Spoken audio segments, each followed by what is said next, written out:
അഭിഷേക് എന്താണ് ഈ സമയത്ത് പറയാനുള്ളത്? അല്ല, ഞാൻ ഹാപ്പിയാണ്. എനിക്ക് കിട്ടിയത് ജനവിധിയാണ്. ആ ജനവിധിയിൽ ഞാൻ ഹാപ്പിയാണ്. പിന്നെ അതിനകത്ത് ബാക്കി കുറേ കോൺട്രവേഴ്സീസും കാര്യങ്ങളൊക്കെ നടക്കുന്നുണ്ട് ഞാൻ കേട്ടു. പക്ഷേ എനിക്കതിലൊന്നും കാര്യമില്ല. ഞാൻ എൻ്റെ കാര്യം നോക്കി പോയിക്കൊണ്ടിരിക്കുകയാണ്.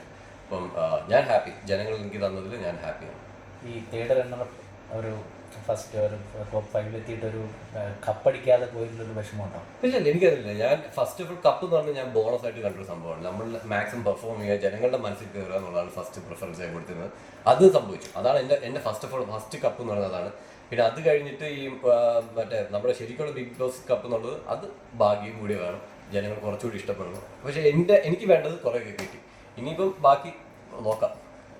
ഇതിനെ അച്ഛൻ്റെ സൗകര്യം അടുത്തേക്ക് സംസാരിച്ചപ്പോൾ പറഞ്ഞാൽ മകൻ കൊടുത്ത ഏറ്റവും നല്ല ബെസ്റ്റ് അവൻ നമ്മൾ കൊടുത്തു കഴിഞ്ഞു, പിന്നെ കപ്പ് കിട്ടിയില്ലെങ്കിലും വിഷമമൊന്നുമില്ല. അത് എന്തുകൊണ്ടാണ്? സാധാരണ എല്ലാവർക്കും കുടുംബത്തിലുള്ള എല്ലാവർക്കും അവർക്ക് കപ്പടിക്കണം, കപ്പുമായി നാട്ടിലേക്ക് എത്തണം എന്നൊക്കെ ആഗ്രഹിക്കുന്ന ആൾക്കാരാണ്. അല്ല, അച്ഛനൊക്കെ ആഗ്രഹം കാണും. പക്ഷേ കിട്ടാത്തതിൽ അങ്ങനെ ആർക്കും സങ്കടമൊന്നുമില്ല, അങ്ങനെ വലിയ വിഷമമായിട്ടൊന്നുമില്ല. ഇപ്പം ഞാൻ 100% ഇട്ടുമെന്ന് എൻ്റെ വീട്ടുകാർക്ക് അറിയാം. കാരണം ഞാൻ പുറത്തെന്താണോ അത് തന്നെയാണ് അവിടെ നിന്നത്. അപ്പം 100% ഞാൻ ഇട്ടിട്ടുണ്ടെന്ന് എല്ലാവർക്കും അറിയാം. അപ്പം അതുകൊണ്ട് അങ്ങനെ ഇപ്പോൾ കപ്പ് കിട്ടിയില്ലെന്ന് പറഞ്ഞാൽ എനിക്ക് സങ്കടമില്ല, അവർക്കും സങ്കടമില്ല. നമ്മളിങ്ങനെ പോകുന്നു. അപ്പോൾ എനിക്ക് ജനങ്ങൾ അക്സെപ്റ്റ് ചെയ്തു എന്നുള്ള ടെൻഷൻ മാത്രമേ എനിക്കുണ്ടായിരുന്നു. പക്ഷേ പുറത്തിറങ്ങിയപ്പോൾ അതുണ്ടെന്ന് പറഞ്ഞപ്പോൾ അതാണ് എൻ്റെ ഏറ്റവും വലിയ ഹാപ്പിനെസ്. ഞാൻ ഇന്നലെ ഉറങ്ങിയിട്ടില്ല, വെളുപ്പിനെ എഴുന്നേറ്റ് അതുവരെ ഇങ്ങനെ എല്ലാവരും ആ കമൻസും എല്ലാം വായിച്ചു നോക്കി. അപ്പോൾ ജനങ്ങൾ ഒരുപാട് സപ്പോർട്ട് ചെയ്യുന്നു എന്ന് പറയുമ്പോൾ ഭയങ്കര ഹാപ്പി. അതാണ് എൻ്റെ കപ്പ്. ഈ ടിക്കറ്റ് ഫിനാലെ വഴി ഫൈനലിലെത്തിയ ആളാണ്. ഏറ്റവും നന്നായിട്ട് ഗെയിമുകൾ കൃത്യമായിട്ട് പ്ലാൻ ചെയ്തിട്ട് കളിക്കുന്ന ഒരാളാണ്. അപ്പോൾ അതൊക്കെ നേരത്തെ പ്ലാൻ ചെയ്തിട്ടാണോ അതോ ഓരോ ആരെങ്കിലും സിജോ അങ്ങനെയുള്ള ഒരു കോമ്പിനേഷൻ ചെയ്യുന്നതാണോ? ഇല്ല, ഞാൻ ടിക്കറ്റ് ഫിനാലെ എന്ന് പറഞ്ഞൊരു കൺസെപ്റ്റ് ഞാൻ വിട്ടിരുന്നു. നിങ്ങൾ കണ്ടുണ്ടോ, ഞാൻ എല്ലാ ടാസ്കും എൻ്റെ 100% കൊടുക്കുന്നത്. അപ്പോൾ ടിക്കറ്റ് ഫിനാലെ വന്നപ്പോൾ ഞാൻ വിചാരിച്ചു ഒരു 100 മേളിൽ കൊടുക്കാം എന്ന് വിചാരിച്ചു. അപ്പോൾ അങ്ങനെ 100 മേളിൽ കൊടുത്തു. അപ്പോൾ അതുകൊണ്ട് എനിക്ക് പ്രഷർ ഇല്ലായിരുന്നു. പലപ്പോൾ ബാലൻസിങ് ടാസ്ക് ഒക്കെ വരുമ്പോൾ നമ്മൾ ചിലപ്പോൾ പ്രഷറാണെങ്കിൽ കൈ വിറയ്ക്കുവാനൊക്കെ തുടങ്ങും. അപ്പോൾ അങ്ങനെ ഞാൻ ആ പ്രഷർ വെച്ചിട്ട് തോറ്റ് പോട്ട് അതൊരു കൊടുക്കുക എന്ന് പറഞ്ഞിട്ട് ആ ഒരു രീതിയിൽ അങ്ങ് നിന്നു. അങ്ങനെ എനിക്ക് അതൊക്കെ കിട്ടിയത്. അതുകൊണ്ടാണ് എനിക്കൊന്ന് 10 എണ്ണത്തിലോ 9 എണ്ണത്തിലോ ആയപ്പോഴത്തേക്ക് എനിക്ക് കിട്ടി. ഈ അതായത് അൻസിബ പോയതിനു ശേഷം അഭിഷേകും ഋഷിയും ഒരു ഭയങ്കര ഒരു ഫ്രണ്ട്ഷിപ്പ് ബോണ്ട് ഉണ്ടായിരുന്നു. ആ ഒരു സൗഹൃദത്തെ കുറിച്ചൊന്ന് പറയാം. ഋഷി പാവം പിടിച്ചൊരു പയ്യനാണ്. എനിക്കിപ്പം അവനെ എൻ്റെ വ്യക്തിത്വം എന്ന് പറയുന്നത് ഇങ്ങനെ ഒരാൾ അവിടെ കിടന്ന് കഷ്ടപ്പെടുന്ന കാണുമ്പോൾ നമ്മൾ ഇട്ടിട്ട് പോകുക എന്നുള്ള കൺസെപ്റ്റ് എനിക്കില്ല. അപ്പോൾ ഞാൻ നോക്കി അവൻ നല്ലൊരു പയ്യനുമാണ്, ഞാൻ ഇച്ചിരി കണക്റ്റഡുമാണ്. അപ്പോൾ അൻസിബ അവൻ തകർന്നു പോയി. അപ്പോൾ എനിക്ക് അവനെ ഒന്ന് സപ്പോർട്ട് ചെയ്താൽ കൊള്ളാമെന്ന് പറഞ്ഞാൽ അങ്ങനെ ഞാൻ സപ്പോർട്ട് ചെയ്തു. അത് ഫ്രണ്ട്ഷിപ്പാണ്. നമ്മൾ ഫ്രണ്ട്സ് ആകുമ്പോൾ അങ്ങോട്ടും ഇങ്ങോട്ടും സപ്പോർട്ട് ചെയ്യുമല്ലോ. അതുകൊണ്ട് ഞാൻ സപ്പോർട്ട് ചെയ്തു. അത് ഫ്രണ്ട്ഷിപ്പ്, അത്രേ ഉള്ളൂ. അപ്പോൾ ഈ ജിൻഡോ ആണല്ലോ വിന്നറായത്. അപ്പോൾ അതിനെക്കുറിച്ച് എങ്ങനെ എല്ലാം വന്നതാണ്. അപ്പം പുള്ളി അത് ഏൺ ചെയ്ത് വാങ്ങി. അത് പുള്ളി ഡിസേർവിങ് ആയിട്ടുള്ള ആൾക്ക് തന്നെ കിട്ടി. അതിൽ എനിക്ക് സന്തോഷം, അതിൽ കുഴപ്പമില്ല. പുള്ളി അപ്പം ഒരുപാട് കഷ്ടപ്പെട്ട് അതിന് ഒരുപാട് ഹാർഡ് വർക്ക് ചെയ്തത്. ഞാൻ ലാലേട്ടൻ്റെ ഒരു എപ്പിസോഡിൽ ഞാൻ പറഞ്ഞിട്ടുണ്ട്, പുള്ളിക്കാരൻ ഒരുപാട് ഹാർഡ് വർക്ക് ചെയ്യുന്ന ആളാണ്. ഹാർഡ് വർക്ക് ചെയ്ത് പുള്ളിക്കാരന് കിട്ടി. അത് പുള്ളിക്ക് ജയിക്കണം എന്നുള്ളത് ത്വര ഭയങ്കര. ടിക്കറ്റ് ഫിനാലിൽ ഞാൻ കണ്ടു, ഭയങ്കര ജയിക്കണം എന്ന് പറഞ്ഞാൽ അതുപോലെ തോറ്റു കൊടുക്കാൻ പറ്റാതെ അതാണ് ഞങ്ങളുടെ ഒരു ഫൈറ്റൊക്കെ നടന്നത്.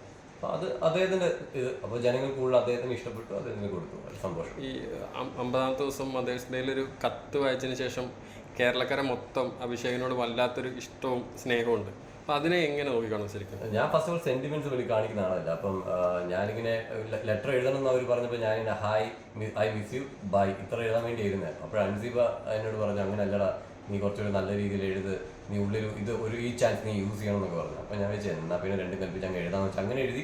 ഞാൻ ഉള്ളിൽ നിന്ന് എഴുതി, അത് ഞാൻ വായിച്ചു. പക്ഷെ ഞാൻ ഇപ്പോൾ ഇത് പറഞ്ഞൊന്നും ഞാൻ ശ്രദ്ധിച്ചില്ല. ഇപ്പോൾ ഫാമിലി റൗണ്ട് വന്നപ്പോഴാണ് അമ്മമാരൊക്കെ ഭയങ്കര സ്നേഹത്തോട് പെരുമാറുമ്പോഴാണ് എനിക്ക് മനസ്സിലായത്, ദൈവം ഞാനിപ്പോൾ പറഞ്ഞത് എല്ലാവരും ഹർട്ടായല്ലോ, എല്ലാവർക്കും ഭയങ്കരമായിട്ട് കൊണ്ടിട്ടുണ്ടെന്ന് തോന്നുന്നു. എനിക്ക് അപ്പോഴാണ് മനസ്സിലായത്. അതായത് ഞാൻ ജസ്റ്റ് വായിച്ചു, ഞാൻ വിട്ടു, അല്ലാതെ വേറെ ഒന്നുമില്ല. അത് ഉള്ളിൽ നിന്ന് ഞാൻ മനസ്സ് തുറന്ന് എഴുതിയതാണ്. ആ സമയത്ത് ഭയങ്കരമായിട്ടുള്ളൊരു അതായത് സോഷ്യൽ മീഡിയ പോളുകളിലെല്ലാം അഭിഷേക് വിന്നറാവും, അഭിഷേകിനോട് അത്രമാത്രം സ്നേഹം ഉണ്ടായിരുന്നു. അത് പിന്നീട് എപ്പോഴെങ്കിലും നഷ്ടപ്പെട്ടതായിട്ടോ വേറെ എന്തെങ്കിലും തോന്നുന്നു? ഇല്ല, അവർക്കുള്ള സ്നേഹം ഇപ്പോഴും എനിക്കുണ്ട്. ഇപ്പോഴും എനിക്ക് മെസ്സേജ് വരുന്നുണ്ട്, ആൾക്കാർ ഇപ്പോഴും എന്നെ സ്നേഹിക്കുന്നുണ്ട്. ഇന്ന് ഞാൻ കുറേ വീഡിയോസ് കണ്ടു ആൾക്കാർ. അത് സ്നേഹം, അതാണ് എൻ്റെ ഫസ്റ്റ് ഓഫ് ഓൾ എൻ്റെ ഫസ്റ്റ് കപ്പ് എന്ന് പറയുന്നത്. അതെനിക്ക് കിട്ടി. ബാക്കി ഇനി മുൻപോട്ടുള്ള ബാക്കി നമ്മുടെ ബിഗ് ബോസ് കപ്പ് എന്നുള്ളത് അത് ഡിസേർവ് ആയിട്ടുള്ള ഒരാൾ മേടിച്ചു മാത്രമേ ഉള്ളൂ.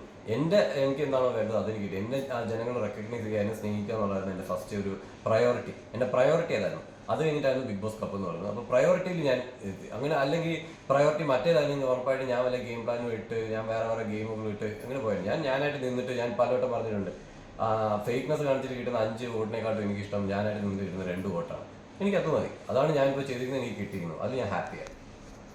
ഏതെങ്കിലും സാഹചര്യങ്ങളിൽ ഒരു ഫേക്ക് ആവേണ്ടി വന്നിട്ടുണ്ടോ? ഞാനില്ല, എങ്ങനെ ഞാൻ എൻ്റെ ക്യാരക്ടറിൽ അങ്ങനെ സംഭവമില്ല. അപ്പോൾ അതുകൊണ്ട് ഞാൻ സ്ട്രൈറ്റ് ആയിട്ട് നിൽക്കും. ചിലപ്പോൾ എനിക്കിട്ട് പണിയാനൊന്നും കുഴപ്പമൊന്നുമില്ല, ഞാൻ അങ്ങനെ നിൽക്കും, ഒരു പ്രശ്നമില്ല. ഈ അവസാന സമയങ്ങളിൽ ഒരു ജാസ്മിനെതിരെയുള്ള ഒരു അറ്റാക്കിംഗ് രീതിയൊക്കെ സമീപിച്ചിരുന്നല്ലോ. എന്തുകൊണ്ടാണ് അങ്ങനെ ഒരു ഞാൻ സമീപിക്കുന്നത്? അല്ല, അത് ഗെയിം, വേറെ ആരും ഇല്ലല്ലോ അവിടെ ഗെയിം കളിക്കുക. അപ്പോൾ ബോറടിച്ചിരിക്കുമ്പോൾ നമുക്ക് ഇതൊക്കെയുള്ളൂ. അങ്ങോട്ട് ഇങ്ങനെ കളിയാക്കുക, ചിലപ്പോൾ അങ്ങോട്ട് ഇങ്ങോട്ട് ഹർട്ടാവും, ചിലപ്പോൾ അങ്ങോട്ട് ഇങ്ങോട്ട് അടിയാവും. അതൊക്കെ സ്ഥിരമുള്ള ഇത് ഗെയിമിലുള്ളതാണ്.